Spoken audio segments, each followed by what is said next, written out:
Megastar Chiranjeevi పైన కోడలు ఉపాసన కోపంతో రగిలిపోతున్నట్టు ఎన్నో కామెంట్స్ వినిపిస్తున్నాయి.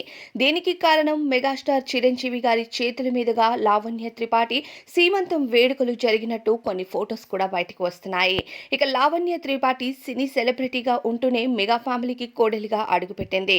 ఒకవైపు సినిమాల్లో నటిస్తూనే మరోవైపు ఫ్యామిలీ లైఫ్ ని కూడా లీడ్ చేస్తుంది.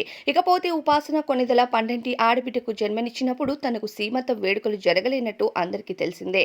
కానీ లావణ్య త్రిపాఠికి మాత్రం మెగా ఫ్యామిలీ నుంచి అంగరంగ వైభవంగా సీమంతం వేడుకలు జరుగుతుంటే ఉపాసన తట్టుకోలేకపోతుందనే కామెంట్స్ బాగా వినిపిస్తున్నాయి. ఇకపోతే లావణ్య త్రిపాఠి పెళ్లైన 10 ఏళ్ల తర్వాత కాకుండా కేవలం ఏడాదిలోనే పిల్లల్ని ప్లాన్ చేసి చాలా గ్రేట్ అనిపించుకుంటుంది.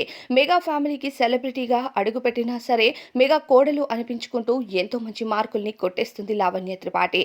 అయితే లావణ్య త్రిపాఠి ఇక పిల్లలు పుట్టిన తరువాత సినీ కెరియర్ కు ఎంతలా బ్రేక్ ఇస్తుంది అన్నది తెలియదు. కానీ ప్రస్తుతం సినిమాలు చేస్తూనే మరోవైపు ఫ్యామిలీ లైఫ్ ని లీడ్ చేస్తూనే ఇప్పుడు పిల్లల్ని కూడా ప్లాన్ చేసింది.